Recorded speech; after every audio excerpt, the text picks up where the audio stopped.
One of the things that Antony Blinken hopes to gauge, at least talking to a lot of these Arab leaders with whom he'll be meeting throughout the course of the day, is how strong they are on this pause. Some go so far as to say a ceasefire. In fact, a majority of those leaders have been demanding that right now. Forget just a temporary pause. George Birnbaum joins us right now, the former chief of staff to Israeli Prime Minister Benjamin Netanyahu. Mr. Birnbaum, very good to have you back. Let me ask you about that. Pause for any length of time seems understandably so when we hear the Prime Minister explain the reasons and what they've been dealing with, justified here. But you're feeling the pressure, and I'm sure the Prime Minister is. How do you respond to that? Well, yeah, there is pressure, but there is a duty to the Jewish people in the state of Israel to continue this fight and not let up. Certainly, the pain and suffering that the Palestinian people are feeling in Gaza is not something that anybody wants. But we have to look at the facts. The facts are that I don't think anyone does well under a government led by Islamic extremists. So it's the Taliban in Afghanistan, the Ayatollahs in Iran, Hezbollah in Lebanon, or Hamas in Gaza. There are plenty of examples around the world of successful Muslim countries like Indonesia and the United Arab Emirates and others. We have to get rid of the fundamentalists. We have to get rid of the radical Islamists. And so, yes, I'm sure everyone wants a ceasefire. I don't think a single parent of an Israeli soldier wants to continue risking their sons and daughters' lives. But this has to be done until we eradicate the Islamic fundamentalists from Gaza. So if that is the goal, and I understand the goal, Hamas has essential and had all this time, certainly since 2007, control of Gaza. That goes away, but you want to go a step further from that and just annihilate Hamas. But a lot of people in this country sort of want to know, what does that ultimately mean? It's one thing for them not to have any control in Gaza, period. But to annihilate, maybe just tell me.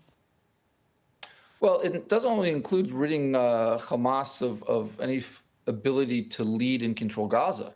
It also includes taking care of the 4 or 5 Hamas billionaires living in Qatar. When you have Mashal, who's worth, I think, $5 billion, and Hania worth $4 billion. I mean, when you look at how their people suffer in Gaza, and you've got these billionaires controlling the radicals in Gaza, that has to also be eradicated. So we have to eradicate. We always talk about taking off the head of the snake.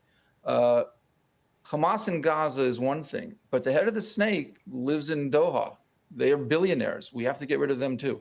It's interesting, too, because you mentioned Qatar, and you think of this role they're playing in opening up this passageway with Egypt and Rafah. And then I'm thinking to myself, they're portraying themselves as a friend to Israel in this process to try to protect individuals. You seem to have a very different view of their role here. And they do house a number of Hamas militants as well. So I'm just wondering how ever this is ultimately sorted out, what will be done about Qatar, what will be done about some of these Arab countries that not only house but comfort and pay some of the worst Hamas elements.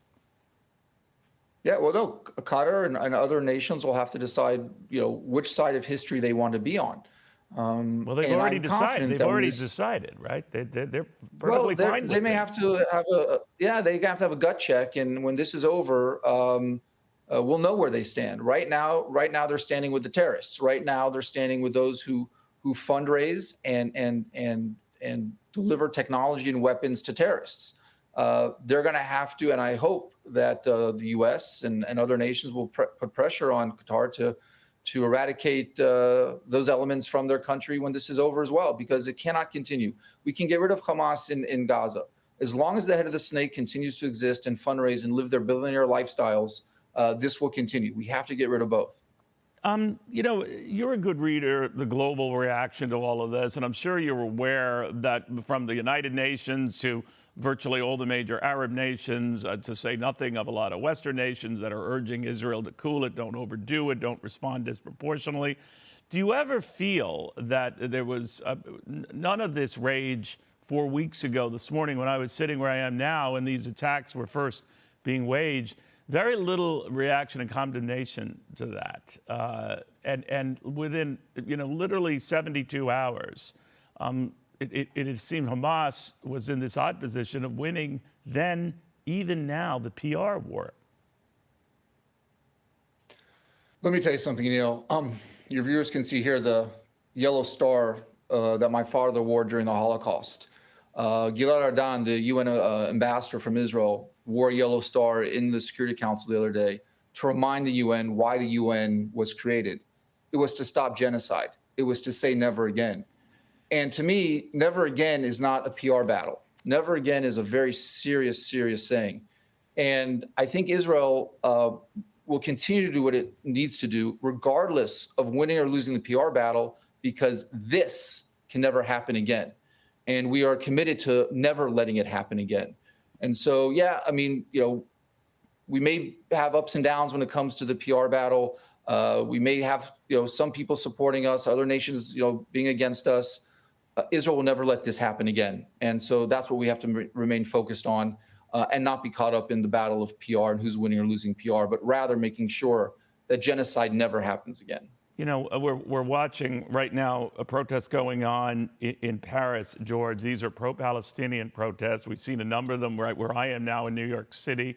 Another one expected this weekend in Washington, D.C., a very big one, which will be featuring pro-Palestinian protesters. These are in Western nations, Western governments. How do you feel about that? Well, I think we have to be vigilant, but I think we have to also remind everyone that to be pro-Palestinian means getting rid of Hamas.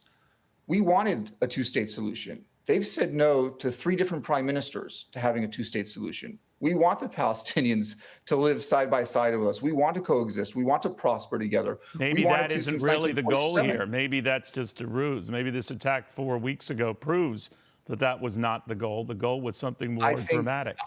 I think you're right, Neil. I think, remember, when they say pro-Palestinian now, they're not saying pro-Palestinian. They're saying free Palestine. They're saying free Palestine from the river to the sea. What they're talking about is being pro-genocidal. They want to eliminate the Jewish state. They want to eliminate the Jewish people. And so, yes, they're going to protest, but our voices are going to be just as loud, if not louder. And we've seen strong world support push back against these protests. All right, Mr. Birnbaum, very good seeing you again. Thank you, Neil. Hey, everyone. I'm Emily Campagno. Catch me and my co-hosts Harris Faulkner and Kaylee McEnany on Outnumbered every weekday at 12 p.m. Eastern, or set your DVR. Also, don't forget to subscribe to the Fox News YouTube page for daily highlights.